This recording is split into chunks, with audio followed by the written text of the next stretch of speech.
Hello, good evening mga kayami. Nandito ako ngayon. Kita nyo naman ang alimasag, pinapala na lang. Hindi na siya hinuhuli. Pre, saan mo naman nakuha yan, pre? Magkano ba kilo niyan? Ito po yung kilo lang ito, 160 lang po. Ang mura naman pala, ano po? Saan nyo po dinadala yan? Sa Bicol po. Mga ilang kilo po nadadala nyo sa Bicol?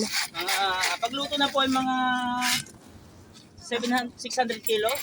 Wow, ang dami. May kinikita naman po kayo. Yung nakakapangkain-kain naman po. Yung mikita ng konti. Hindi naman to mahirap hulihin pag nasa dagat. Medyo mahirap naman po ng konti pero yung ayos na naman, nakataman lang. Nakita ko kasi nakatali to eh. Mahirap ba to itali?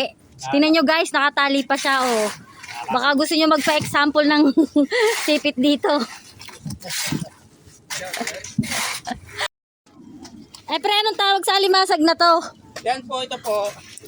Blue crabs. Ito po. Mahal po ba yan? 160 po ang kilo. Pero sa araw po ng panahon ng mga may okasyon, mahal-mahal po ito. Eto pre, Yan, anong tawag dito? Yan po ang alimango po.